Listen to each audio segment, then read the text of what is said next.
आनंद हो गया राम जी को भी, भगवान भोलेनाथ को। मदारी लेकर के पहुंच गए राम जी के दरबार में, और राम जी ने कई प्रकार की बाल लीलाएं किए। एक बार इस अयोध्या में हम आए हैं, भगवान राम यहाँ कैसे रहते थे उनकी बाल लीला देखे।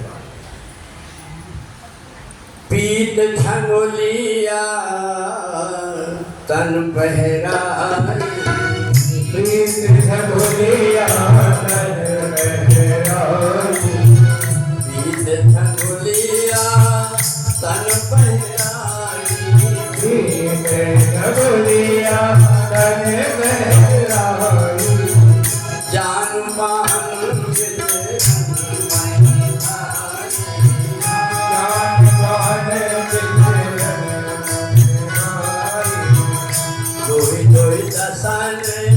अधर करुणारे, रोई रोई ददने अधर करुणारे, नासा तिलक कुबर नहीं पाए, नासा तिलक कुबर नहीं पाए। अयोध्या आए आप, ये छवि को रख कर के ले जाना, ये छवि सब प्रकार के काम की सिद्धि करती है। बंदम बाल रूप सोई रामो, शोभा बपुष कोटि सत्कार। और भगवान का जो बाल रूप है, इस बाल रूप की छवि को जो भी व्यक्ति अपने हृदय में धारण कर लेगा उसके सारे कार्य सिद्ध होते। और जैसे ही भगवान अम्मा अम्मा चलते हैं, थोड़े दिन के बाद में भगवान जब थोड़े खड़े होने लगे, बड़ा सुंदर अपना रूप माता कौशल्या ने बड़े श्रृंगार एक एक ढंग से, कितने दिनों के बाद चौथे पहर में जब इच्छा पूरी हुई तो भगवान राम को जैसे ही गोद में लिया, तो कभी गोद में लेती हैं, कभी पल्ला में झुलाती हैं। महाराज दशरथ बैठे बैठे देखते हैं। आधी आधी रात तक राजा दशरथ दौड़ करके आते हैं, कहते कौशल्या मैं जैसे बिस्तर में जाता हूँ और आंख बंद करता हूँ, मेरे को राघव की छवि दिखाई देती है, तो ऐसा लगता है एक बार और जाकर के देख लूं। राजा दशरथ राम जी सोए हुए हैं और उनको गले से लगा करके चुम्बन लेकर के आते, परंतु उनका मन ही नहीं करता। इधर भगवान भोलेनाथ सोचते, राजन तुम्हें पता नहीं है, तुमने वरदान गलत मांग लिया। जिस समय मनु और शत्रुपा के सामने भगवान पहुंचे तो मनु ने कहा था आप मेरे को वरदान तो दे दीजिए, पर एक वरदान और दे दीजिए कि मणि बिन फणी जिमी जल बिन मीना, मणि बिन फणी बिन जल बिन मीना, मणि बिन फणी जल बिन मीना, मणि बिन फणी बिन जल बिन मीना, मामो जीवन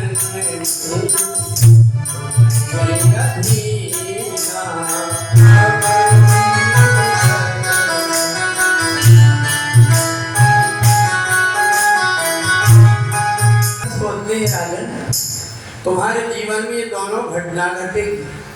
जैसे सांप बिना मणि के तड़पता है, ऐसा राम के बिना तड़पना पड़ेगा।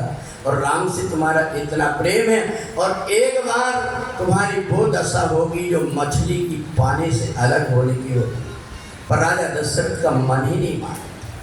और मैया ने जब श्रृंगार किया और राम जी जब मणि के खम्भों के पास में पहुंची तो रूप रास नम अजित बिहारी और नाचई निज प्रतिबिंब निहारी। अपना खुद का चेहरा देख करके ही राम जी आनंदित होकर के नाच रहे। अब तो ये जब भगवान की बाल लीला है तो देखना, भगवान ऐसी बाल लीला कर रहे हैं जो देख करके सारे अयोध्यावासी मग्न हो रहे हैं। पर देखो एक बात रही कि जो 4 बेटे हुए उन्हें लक्ष्मण जी हमेशा बारे से निज हित पति जानी, लक्ष्मण राम चरण रखना। लक्ष्मण जी को भेजा राम जी के चरणों के रहते रहे। माता जी बहुत कोशिश की लक्ष्मण जी को छुपाने की, रोना बंद ना हो, सुलाने की कोशिश किया, परंतु सोए ना लक्ष्मण, क्योंकि राम जी के चरण के बिना, राम जी के चरण जब तक के ना मिले तब तक के लक्ष्मण जी को नींद नहीं आती। गुरु जी के पास में गई कि बेटा तो रो रो के परेशान हो रहा है, सोता नहीं, क्या करें? बोले मैं जानता हूँ। तुरंत ले जाकर के लक्ष्मण जी को राम जी के चरणों में लिटाए और लक्ष्मण जी तुरंत अपने छाती से चरण लगा करके और बढ़िया सो गए। तो एक बार इससे निज हित पति जानी, लक्ष्मण राम चरण। और देखो राम जी जो हैं राजा भी हैं और उनको पता है कि मेरे को लीला करना है, तो नेता लोग जो होते हैं अपने साथ में थोड़ी दल बल रखते हैं। तो राम जी ने भी सोचा कि मैं जहाँ कहीं जाऊँगा तो कम से कम मेरे पास में धनुष बाण है, तो साथ में एक डंडा भी रख लेता। तो हनुमान जी महाराज तो यहाँ पर राम जी की बाल लीला देख रहे हैं और इधर लक्ष्मण जी को भगवान ने डंडे के रूप में रख लिया। तो पार्वती ने कहा कि ये बात बताइए कि राम जी को डंडे की जरूरत क्यों पड़ी? बोले इसलिए पड़ी कि राम जी हैं ध्वजा, रघुपति कीरति विमल पताका, रघुपति कीरति विमल पताका, रघुपति कीरति विमल पताका, रघुपति कीरति विमल पताका, दंड समान भयं जस जाता, दंड समान भयं जस जाता। देखो राम कथा तो इतनी बड़ी है, इसलिए अपन 60 में लेकर के ले रहे हैं। तो रघुपति कीरति विमल पताका, दंड समान भयं जस जाता। राम जी क्या है? बोले झंडा है और लक्ष्मण जी क्या है? डंडा है। अगर डंडा न रहे तो झंडा ऊंचा हो पाए? नहीं हो पाए। और एक बात और है, राम जी है मणि और लक्ष्मण जी हैं फणी, इसलिए दोनों का साथ हो गए। बारे इससे हित पति जानी, लक्ष्मण राम शरण रहे। हाँ जी। ये जो अयोध्या भूमि है, इस भूमि में भगवान की इस बाल लीला की छवि को जब आप हृदय में धारण करके जाएंगे तो आप जहाँ रहेंगे वहाँ ही भगवान राम के नित्य दर्शन, ये छवि आप लेकर के जाइए जरूर। अब इधर चले, जिस माँ ने बड़े ज्ञान भक्ति और वैराग्य के साथ में भगवान राम को अपनी गोदी में प्राप्त किया था, उनकी दशा क्या है? इधर भोजन के लिए राजा दशरथ सोचते हैं कि मैं राम के साथ में भोजन करूंगा, राम छोड़ छोड़ करके भाग जाते हैं। अब इधर माता कौशल्या ने देखी कि महाराज बहुत परेशान हो रहे हैं और राम भी पीछे भागते जा रहे हैं राम जी के, परंतु राम जी हाथ नहीं आ रहे हैं। तो तुरंत माता कौशल्या गई, राघव जैसे ही देखा, हाँ माता जी इधर आओ। चौपाई आई, क्या आई? कौशल्या जब बोलन जाई, कौशल्या जब बोलन जाई, ठुमुक ठुमुक प्रभु चले बजाए,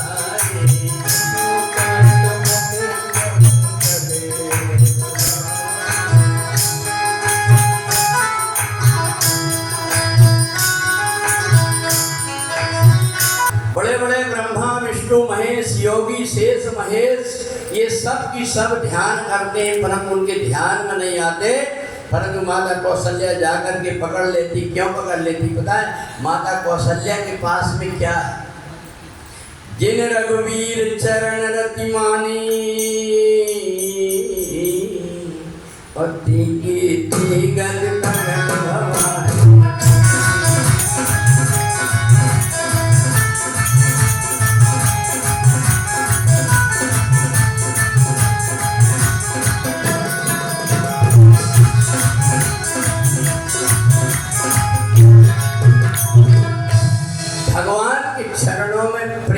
जिसका हो गया उनको भगवान राम जी को पकड़ने में देर नहीं लगती।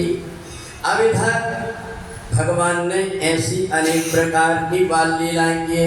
बाल चरित हरि बहुविध की, बाल चरित हरि बहुविध कीना, अति आनंद अति आनंद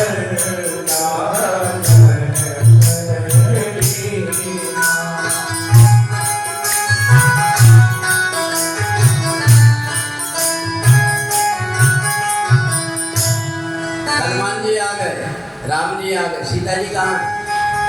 बस कह करके बोले कहाँ सीता? मैया की जय हो। भगवान राम की लीला बिना आदि शक्ति के पूरी नहीं। इधर भगवान राम जब थोड़े बड़े हुए, पहली घटना जीवन में घटने वाली कौन-सी?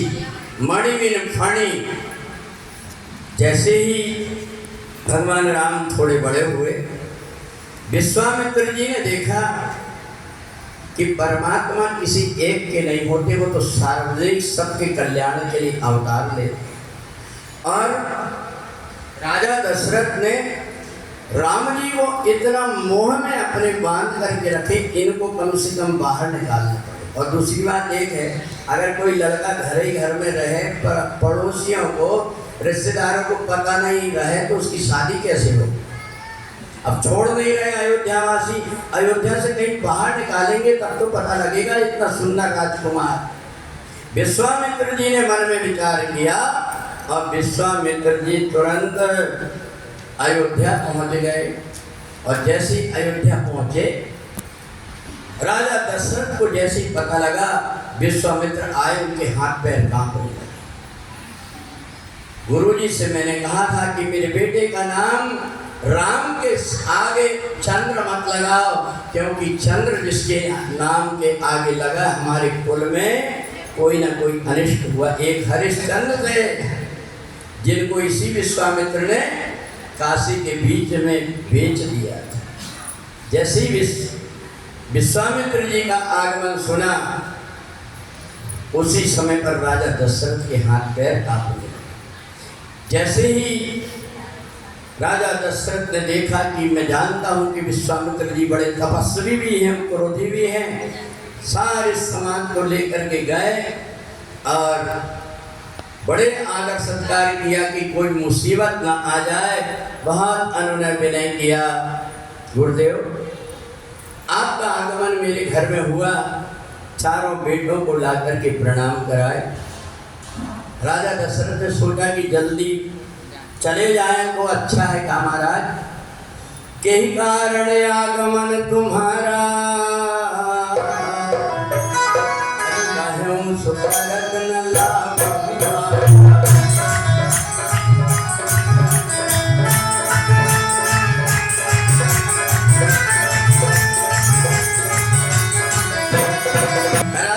कैसे आए, मेरे को कोई सेवा बताइए।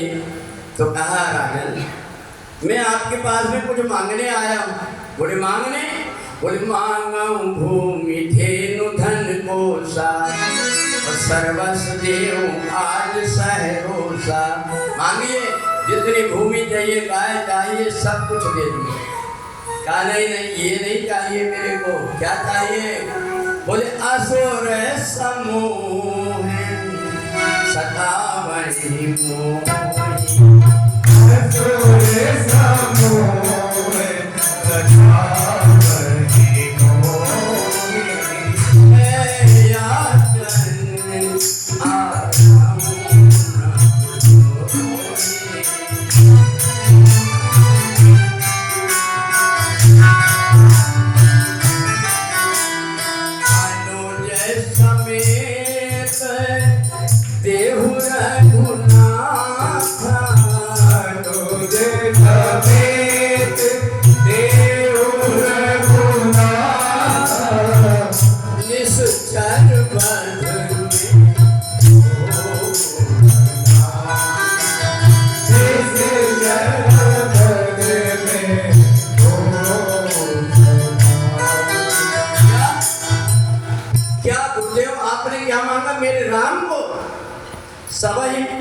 पुत्र मेरे को प्राण के जैसे प्यारे हैं, परंतु गुरुदेव एक बात कह दूं आपसे कि राघव तुम्हें न दूंगा, मुनिनाथ मरते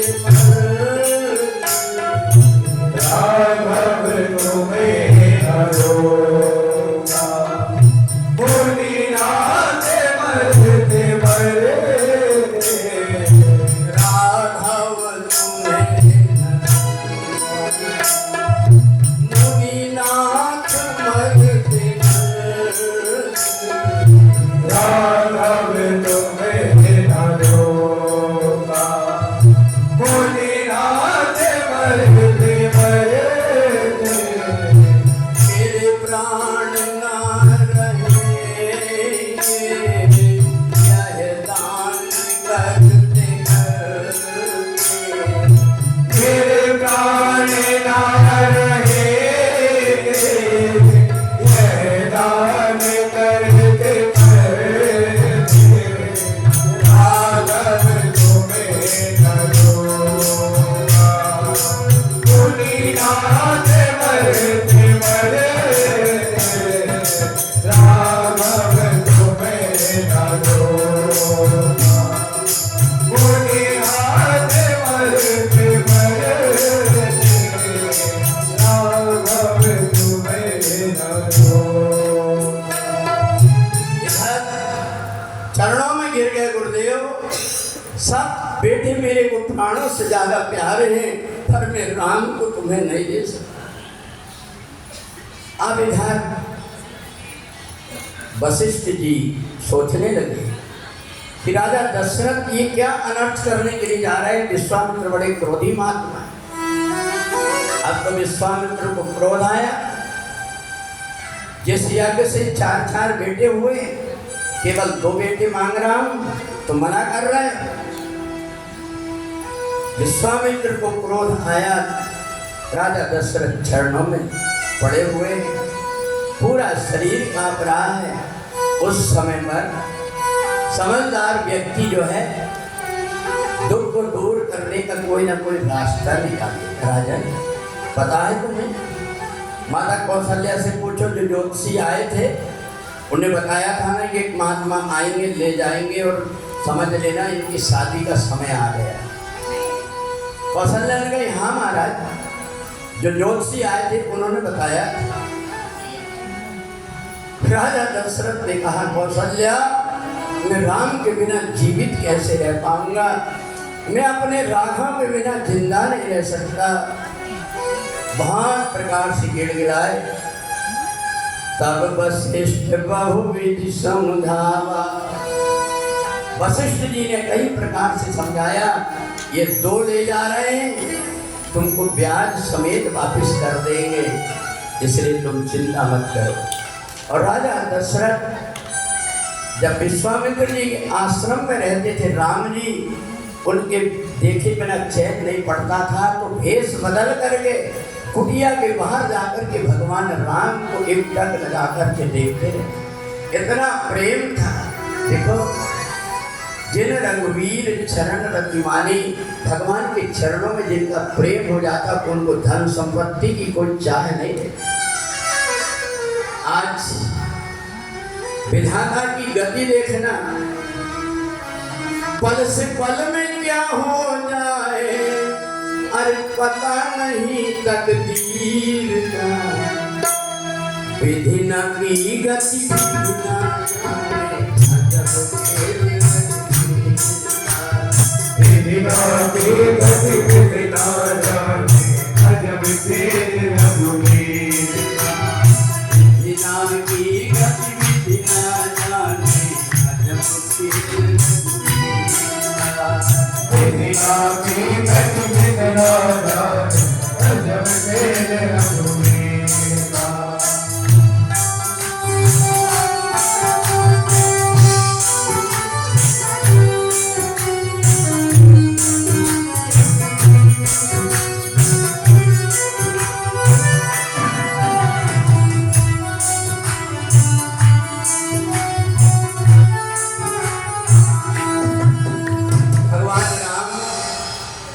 जब सबसे पहले जैसे कन्हैया ने मुतला का वध किया था, ऐसे भगवान राम ने विश्वामित्र जी के साथ में जब चले तो राक्षसी ताड़का का वध किया। एक ही बाण प्राण हर लीना और दीन जानते ही निज पर। जब चले तो विश्वामित्र जी ने अपना मुंह दूसरी तरफ फेर लिया। राम जी ने कहा, प्रभु गुरुदेव ये समझ में नहीं आ रहा, ये जो आश्रम है इधर आप ना देख करके और सामने चल रहे हैं और रास्ता बदल ली, क्या बात?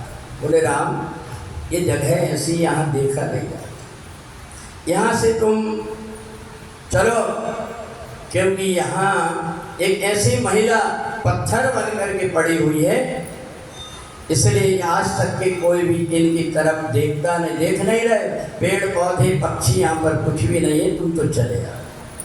कहा गुरुदेव मेरा तो ये स्वभाव है, जिसकी तरफ कोई नहीं देखता उसकी तरफ भी मेरे को देखना पड़ता है, तो मेरे को ये तो बताइए कि ये है कौन?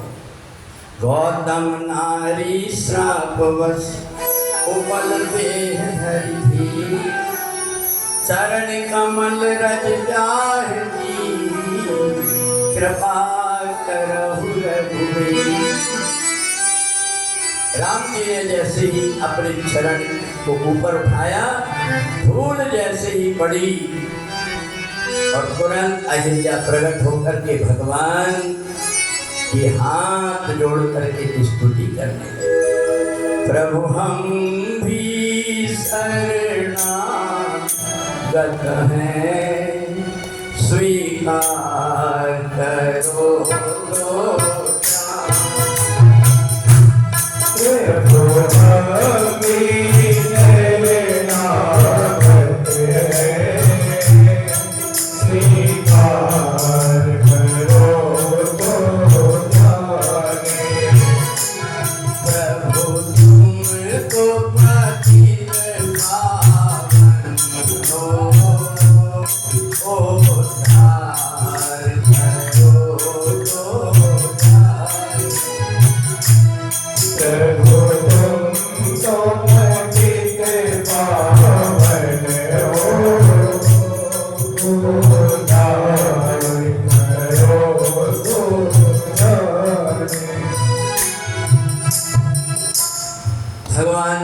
की स्तुति करके अपने पतिलोक में चली गई। इधर भगवान गंगा जी में स्नान करें और स्नान करके जैसे ही आगे पहुंचते हैं तो कहाँ पहुंच गए? कहाँ पहुंचे? हाँ नहीं पता, ससुराल जनकपुरी। सिया जोगी मिथिला नगरिया बड़ी प्यारी लागे, सिया जोगी मिथिला नगरिया बड़ी प्यारी लागे, सिया जोगी मिथिला नगरिया बड़ी प्यारी लागे, सिया जोगी मिथिला नगरिया बड़ी प्यारी लागे। भगवान की जितनी भी लीला है वो शक्ति के बिना पूरी नहीं। भगवान का जब प्राकट्य हुआ तो उसी समय पर सारे संत महात्माओं ने सोचा कि रावण जो अत्याचार कर रहा है, इसके अत्याचार को नष्ट करने के लिए भगवान अवतार लेकर के तो आ गए, पर इनकी आगे की लीला को अपने को करना पड़ेगा। बोले कैसे होगी लीला? बोले आदि शक्ति को पृथ्वी में बुलाना पड़ेगा। सब महात्मा मिलकर के आदि शक्ति भगवती जगदम्बा की आराधना करने लगे। कदम कदम पर साथ हो माँ अम्बे तुम्हारा, जगदम्बे तुम्हारा, कदम कदम पर साथ हो माँ अम्बे तुम्हारा, जगदम्बे तुम्हारा। चलते चलते गिर ना जाए पकड़ो हाथ हमारा, चलते चलते गिर ना जाए पकड़ो हाथ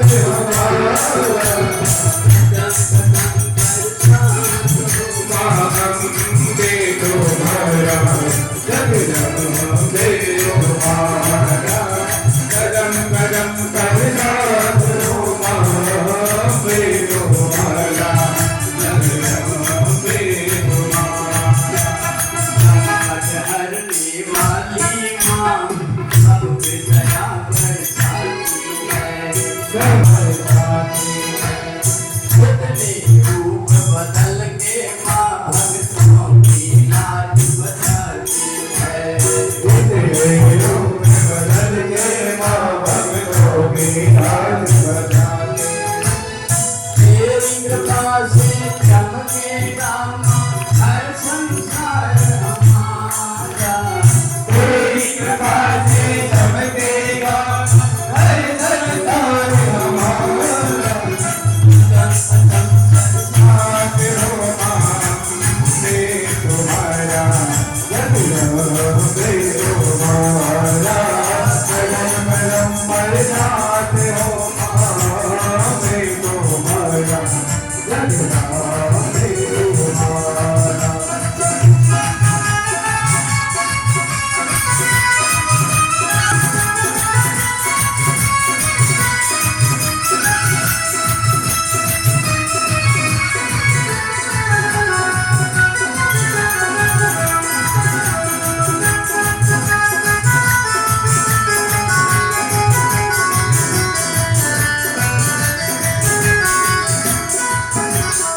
मेरा मन कहता है दर्शन आज करूंगा।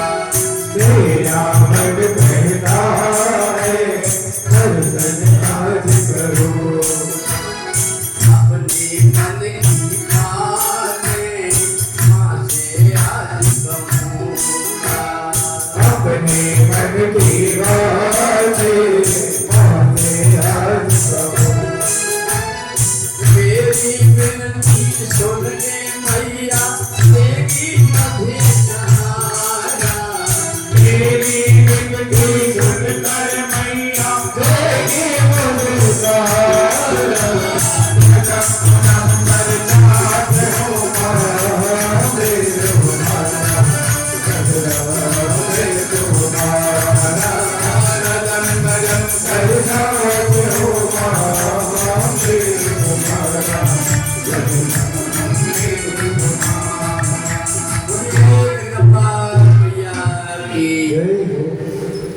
हम लोग महात्माओं की याद कर रहे थे और महात्मा जी याद बोली संत भगवान की। सब महात्मा ये बड़ी चिंता में पड़े थे। ये हो क्या रहा भारत की इस भूमि में जहाँ मातृ देवो भव पितृ देवो भव माना जाता था, और आज माना ही मात पिता नहीं देवा साधुन सन करवावई सेवा। ये राक्षसी वृत्ति आ गई है, इसको दूर कौन करता है? तो आपको पता है हमारी बुद्धि को पवित्र कौन करता है? यहीं पर मिलेंगी वो जनकपुर से आई है जो कौन? जनक सुता जग जननी जानकी अतिशय प्रिय करुणा निधान।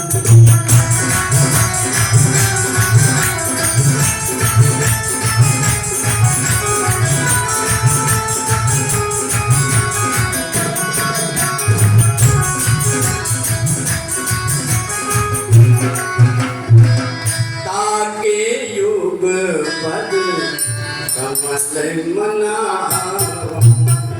ताके युग पद कमल मनावा। आशुद्र पानिर मति पावा। आशुद्र पानिर मति पावा।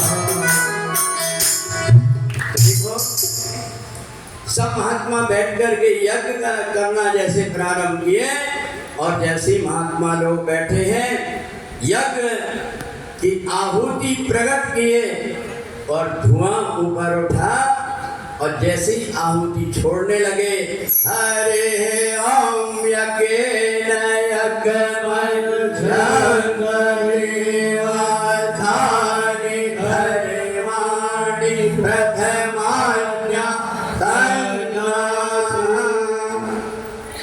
राक्षसों ने देखो, ये जो राक्षस हैं इनको बड़े जल्दी गंध आ गई।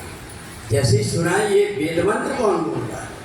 हमारे यहाँ तो पंचसूत्री कार्यक्रम लगा हुआ है कि जो कोई भी वेद मंत्र पढ़ेगा, कथा बोलेगा, उसको देश निकासा कर दिया जाएगा। और पता है रावण ने बोल करके रखा था, जय जय देश धेनु दुज पावई नगर गांव पर आग लगा। महाराज की कोई दुनिया पे बलिहार राघव की, बलिहार राघव तेरी मंत्र मंत्र मुस्कानिया में, तेरी मधुर मधुर मुस्कानिया में, बलिहार राघव के, बलिहार राघव के। यहाँ प्रारंभ हुआ तो राक्षस लोग दौड़ करके आए, महात्माओं को घेर दिया, कहा तुम रावण की आज्ञा के बिना यह यज्ञ कैसे करोगे? देखो हमारा तो यही साधन है, सब कुछ छोड़ करके सबकी ममता ताग बटोरी, हमने तो अपने परमात्मा को ही सब कुछ माना है और इसलिए माता भगवती जगदम्बा का यज्ञ कर रहे हैं। एक मिट्टी की मूर्ति बना करके एक मटकी में रख करके अभिषेक पूजन कर रहे थे। राक्षसों ने कहा कुछ नहीं, जानते हो तुमको टैक्स देना पड़ेगा। महात्मा ने कहा टैक्स तो हमारे पास कुछ नहीं, जंगल में रहते हैं। कहा ये लाल लाल चेहरा हो रहा तुम्हारा, अच्छे बढ़िया बढ़िया माल खाते हो, इसलिए अपने शरीर का खून निकाल करके दो, हम तुम्हारा खून पिए। महात्माओं ने गार पत्थर से लेकर अपने शरीर की नसों को काट करके और जब खून बहने लगा तो उसी मटकी में राक्षसों ने इन महात्माओं का खून इकट्ठा कर लिए। उनको राक्षसों को मूर्ति से क्या लेना देना। महात्माओं ने कहा ध्यान रखना, हम लोगों ने तपस्या किया, भूखे प्यासे रह करके हम श्राप देते हैं कि जहाँ भी कि हमारा खून पहुँचेगा वहाँ अकाल पड़ जाएगा। रावण के पास में जैसे ले जा करके दिए तो रावण ने जैसे देखा कि यहाँ तो छल दिखाई दे रहा है, एक कन्या जैसी ये मूर्ति तो जीवित दिखाई दे रही। कहा ये कहाँ से लेकर के आए? बोले जंगल में महात्मा लोग यज्ञ कर रहे थे। बोले क्या बोला महात्माओं ने? बोले ये कहा कि जहाँ भी ये रक्त पहुँचेगा वहाँ अकाल पड़ जाए। वो ले जाओ राजा जनक की नगरी में ले जा करके और गाड़।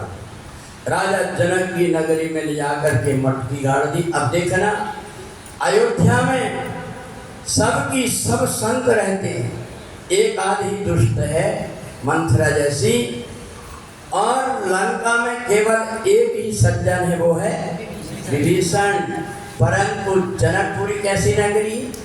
पुर नर नारी सुभग सुची संता, तुझे करे नारी सुभग सुची संता, पुर नर नारी सुभग सुची संता, तुझे करे नारी सुभग सुची संता, परमशील ज्ञानी परमशील ज्ञानी गुण बरता, परमशील ज्ञानी परमशील ज्ञानी। अब राजा जनक गुरुजी के पास में पहुंचे। गुरुदेव ये बताइए कि अपने नगर में ये आपत्ति कैसे आई? गुरुजी ने जैसे ही ध्यान लगाया समझ गए कि अपने यहाँ पर छल हुआ। कहा राजन लगता है अपने नगर में कोई छल हुआ है, इसलिए एक काम करो, अपनी नगरी में हम लोग ऐसा पावन कार्य करते यज्ञ करते हैं। और तुरंत राजा जनक को आदेश दिया, हल लेकर के जैसे चलाने लगे तो जहाँ पर मटकी गड़ी थी वहाँ पर जैसे ही हल की नोक पड़ी तो मटकी बाहर आई। मटकी जैसे आई तो जनकपुर में जो हल की अपन नोक होती जिसको चौ बोलते हैं, वहाँ सीता बोलते हैं हल की। जैसे ही देखा तो उसके अंदर बड़ी सुंदर आदिशक्ति भगवती जगदम्बा विराजमान है। सारे देवताओं ने देखा, देख देख करके और माता रानी का फूलों से स्वागत करने लगे। नारद जी ने देखा, माँ बड़ा सुंदर स्वरूप है आपका, पर मेरी एक प्रार्थना है, आप छोटी सी कन्या बनकर के राजा जनक के यहाँ पर लीला करिए। अब यहाँ पर माता सीता का प्राकट्य हो गया और इसलिए भगवान राम अयोध्या से चल करके कहाँ पहुंच गए? अब जनकपुर। जनकपुर की महिलाओं ने जब देखा राम जी को, तो मैंने बताया था ना कि राम जी के रूप को देख करके राम जी की सुंदरता कैसी थी पता है? कोटि मनोज लजावन हारे, अरे सुमुखी कहु बोआई।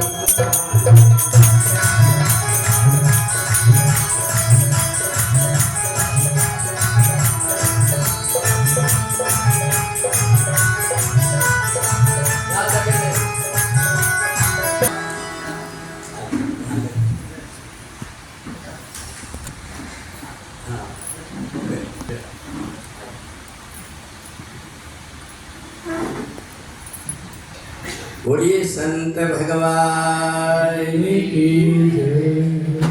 तो भगवान राम के रूप को देख करके जनकपुर की महिला देखे अपने पास, क्या बताएं, महाराज जी का सानिध्य मिला था, कितना अच्छा लग रहा है यहाँ पर। अपन कम वक्त है, अपने पास समय काम है, इसलिए उसी ढंग से हम लोग चलते हैं।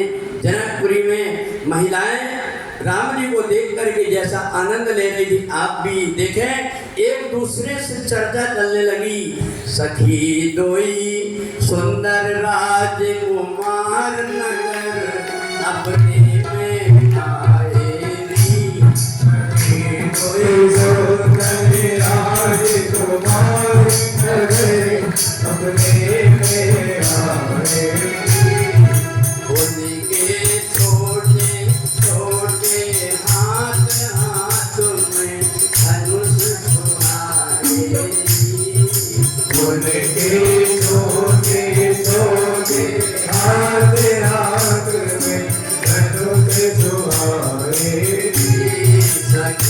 कोई सुंदर राजकुमार नगर, अपने में आए। कोई सुंदर राजकुमार नगर, अपने में आए। जनकपुर जबकि मैंने बताया था पूर्ण नारी सुभग सुखी संता, और संत जो होते हैं वो रूप रस गंध से परे होते हैं, पर राम को रूप निहारत ही सखी भूल गई सुध देह की सारी, अपने शरीर की सुध भूल करके और राम जी का एक टक दर्शन करके जहाँ तहाँ छवि वर्णत सब लोगों। और अवश्य देखिए, देखने लायक है, अगर आंख दिया है परमात्मा ने तो एक बार देखना है। सारी जनकपुर की सखियां भीड़ लगा करके राम जी को देखने लगी। राजा जनक को पता लगा, अपने महल में ले जा करके रखे, और भगवान राम जनकपुरी का दर्शन करके और जब लौट करके आए तो देखना जो संत महापुरुष होते हैं उनको समय की कीमत होती है। इधर भगवान राम जी को बुलाया गुरु ने। गुरु जी ने कहा राघव जाओ और जाकर के हमारी पूजा के लिए फूल लेकर के आओ। समय जानी गुरु आया सुभाई, समय जानी गुरु आया सुभाई। लेने प्रसून जाके तोई भाई, लेने प्रसून जाके तोई भाई। तेरी अवसर सी ताता आई, तेरी अवसर सी गिरजा पूजन करनी पड़ाई।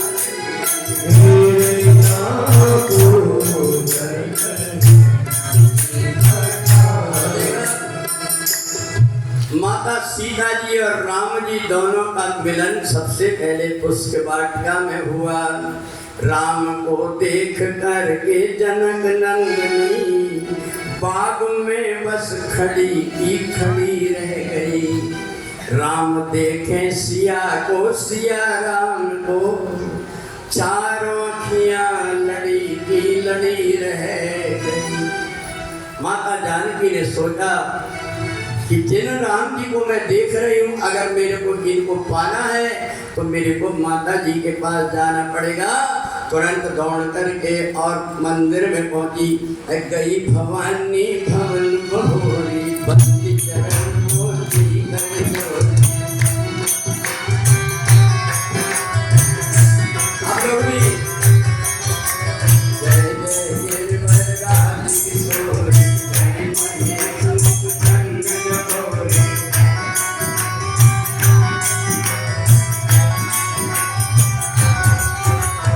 देवी पूज पद कमल कुमारे, सुरनर मुनि सब मोहि सुधारे। इनको याद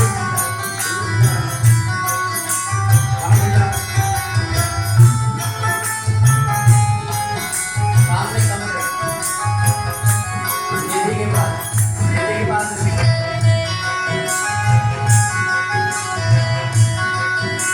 माता पार्वती जी के पास में जैसी सीता जी पहुंची, और उसी समय पर माता जी की माता जी ने बड़ा प्रेम जब देखा सीता जी का, प्रसन्न हो गई, खसी माल मूरत मुस्कानी। और माता जी आशीर्वाद देती है, मन जाहि राज्य मिलै सोवत है, सुंदर काम लो राम राम को जान दी कहे जामत राम रो। यही भांति भांति अति सुन आए हर क्या हुआ?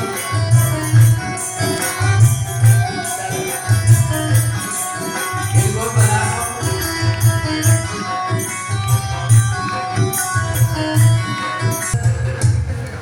माता जी ने आशीर्वाद दे दिया, और इधर राम जी जैसे ही लौट करके गुरु जी के पास में आए, और गुरु जी ने भी आशीर्वाद दे दिया। एक को नहीं दिया, बहुवचन में दिया, सुफल मनोरथ होई तुम्हारे।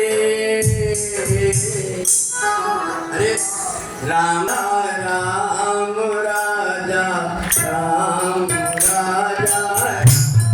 देखो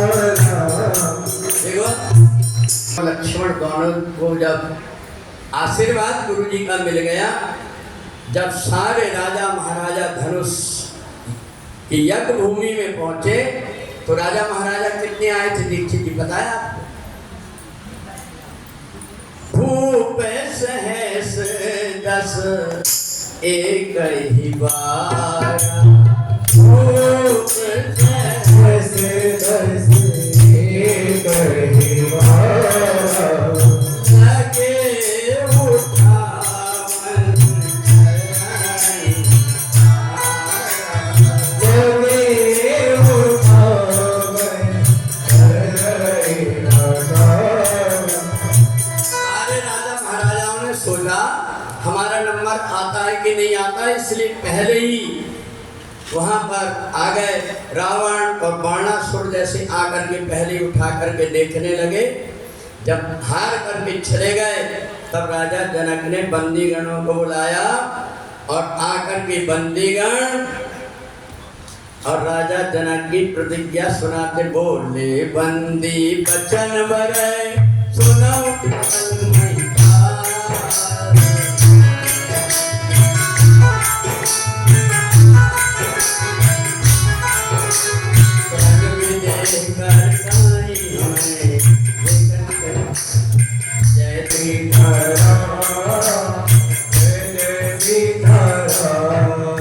बंदीगणों ने कहा, देखो भाई ये प्रतिज्ञा जो है केवल आज की है, कोई कहेगा कि हम लेट हो गए कल आएंगे तो नहीं। जो भी आज इस धनुष को उठाएगा उनके साथ में राजकुमारी का विवाह कर देंगे, और कोई प्रकार का विचार नहीं किया जाएगा कितनी उम्र है और किस जाति का है, देवता है, असुर है, मनुष्य है। परंतु सारी बात तो भगवान होए सोई जो राम रचि राखा, ये तो पूरी लीला रची हुई थी।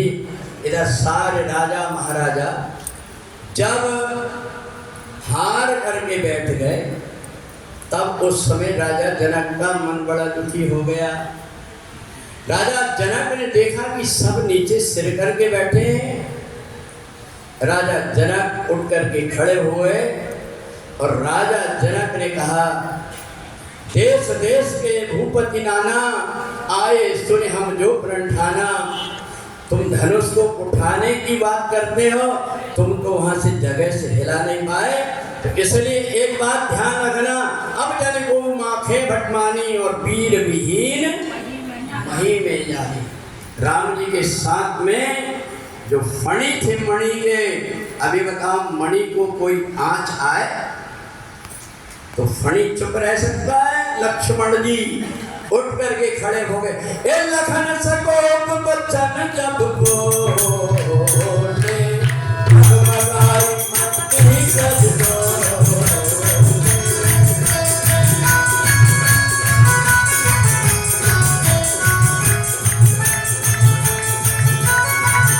जनक कही जस धन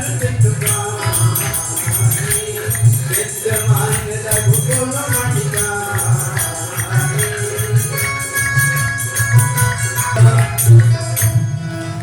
सूर्य के उगने के पहले लालिमा निकलती है। लक्ष्मण जी जैसे खड़े हुए, डगमगाई मही दिग्गज डोले, सब डोल रहे हैं, पर जिनको डोलना चाहिए वो तो चुपचाप बैठे।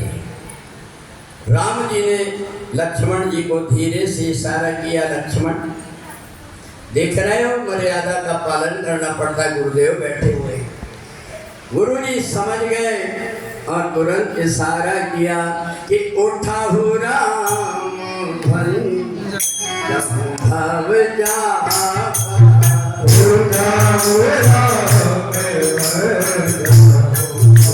गुरु जी की आज्ञा हुई। राम जी चले। देखो राम जी जब चले तो राम जी का स्वभाव देखना, जो कुत्ते जैसे भौंकने वाले राजा महाराजा थे, उन्हें देखो देखो देखो ये इनसे धनुष उठेगा जब हमसे नहीं उठे तो। पर वहाँ जो सज्जन बैठे हुए थे, वो सज्जन बड़े प्रसन्न हो गए।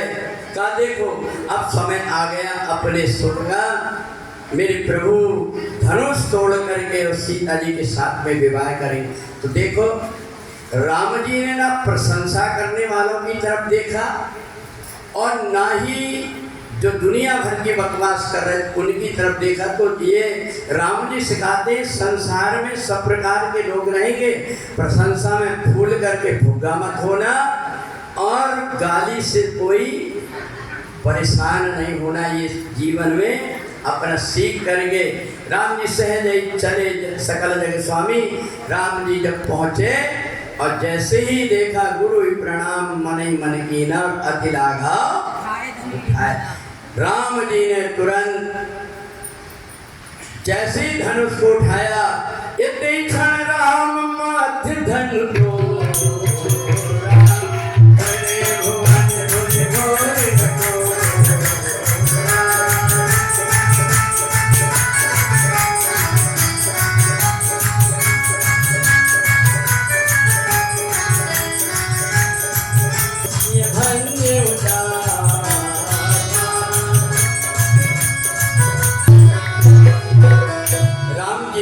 धनुष तोड़ा। सीता जी राम जी के गले में माला पहनाती हैं, परंतु राजा जनक को संतोष नहीं हुआ। कहा गुरुदेव मेरी बेटी का विवाह मैं अच्छे ढंग से करना चाहता हूँ। कहा तब तो फिर गुरु जी ने कहा पिताजी को बुलाना पड़ेगा। राजा दशरथ को संदेशा गया और राजा दशरथ जी पूरी बारात लेकर के आए। अपने इधर कैसे करते हैं शादी में, अब सीता जी को लेकर के आओ, तब तक हम अपनी रीति बताते हैं अपने मध्य प्रदेश आदिवासी क्षेत्र में। सिया व्याह राम सिया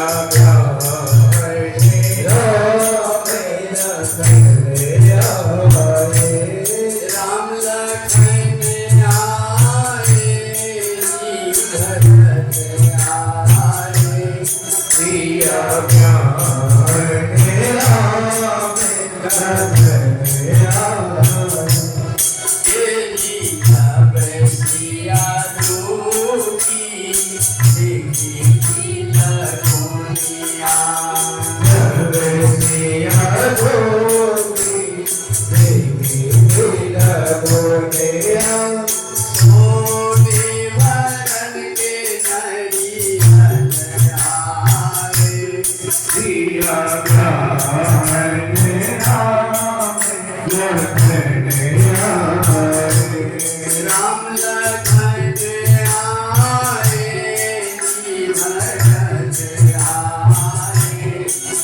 सिया राम लखन